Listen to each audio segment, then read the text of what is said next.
Hey guys, so this is our classification recap. So basically, just really briefly talking about everything we just discussed. That was a lot of classifications, and the main thing that you're going to want to walk away from after watching these videos is just a better understanding of how to actually classify a given typeface and the benefits that are going to come out of that. For instance, you're going to be able to describe a typeface that you're imagining to both designers that you're potentially working with as well as clients, getting them to think about what exactly they want to see in a given typeface, as opposed to, oh, something that looks clean and is easy to read.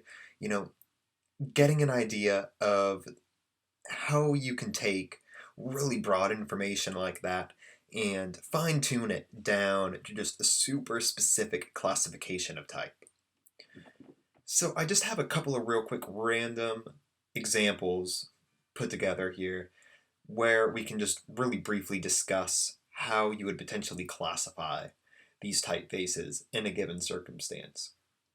So for instance, at the top, I have classify written out in a typeface called Marima, and the way I would probably go about describing this typeface would be definitely it follows the categorization that Vox put together of being a graphic typeface, because it is relatively unique in its construction of the letter forms. That crossbar of the A kind of almost has a little bit of a swoop to it.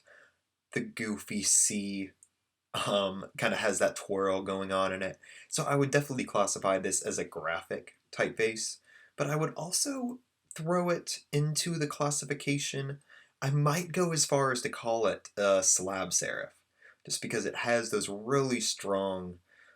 They're not necessarily squared off, right? They're rounded. However, those are really strong, very consistently put together serifs on all of those letter forms. So I would go as far as to call that a graphic slab serif typeface, using majority of the terminology from the box system. However, slab serif is also more in kind of the classical way that we would classify these typefaces.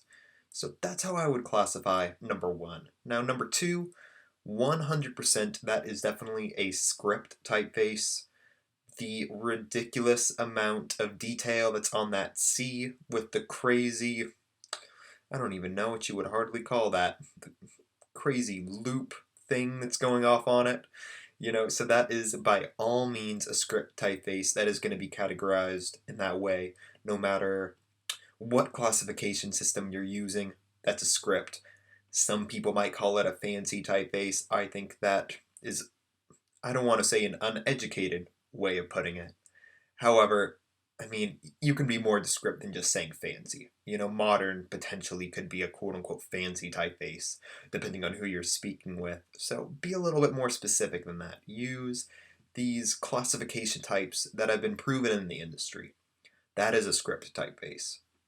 Number three, this is also kind of borderline in a few different areas, which is why it's good to have as much classification knowledge as you can, just so you can put that as descriptively as possible. For instance, number three has modern tendencies. It goes from really heavy strokes down to relatively small strokes as well.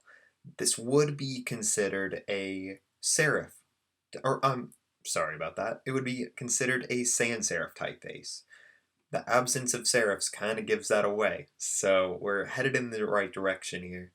I would call this a modern sans serif, potentially graphic. However, you could leave it at a modern sans serif typeface.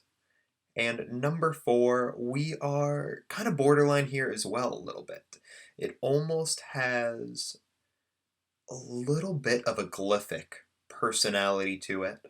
However, the serifs are kind of leaning a little bit more towards old style a little bit. For instance, here, if we zoom in on that number four area here, you're going to see it looked like from a distance at least. Yeah, you can tell once you get really close in there that those are actually cupped serifs, a very classic example of an old style or a Giralde typeface. So that's how I would classify number 4. It's kind of an old style, borderline glyphic just based on, I mean, it looks like you could potentially see that engraved in an old Roman building, and that's how we kind of classify those glyphic typefaces. But you can see all of these typefaces that we just pulled up can be put into multiple classifications, and that's really the bottom line of what you want to walk away with from this classification discussion we just went through, is being able to put multiple classifications onto a given typeface in most circumstances. The script, that's just a script font. There's nothing else special about it. But everything else we just covered, 1, 3, and 4, they all had multiple categories that they could be placed in, and it just helps you be that much more specific. So right after this, I'm going to go ahead and put together a quick quiz for us, just kind of testing the knowledge that we gathered after these relatively hefty talks about classification. I mean, it's a lot to digest at first, so it's going to be a good thing for you to go back, potentially review as we continue to go through this course, and once we start to get into areas of specific screen fonts that you potentially might want to use when you're working with web, or what you want to work with when you're doing print. These classifications are going to tie in a lot with their actual function, what they're going to be useful for. For instance, you're not going to want to use a modern typeface for body copy or large paragraphs. It is just going to look awful. It's not going to be very highly legible. So certain little things like that are super helpful when we're talking about classifications and just knowing what their purpose was meant for and how you're going to want to use them going forward. So look forward to seeing you guys at the quiz, and until next time.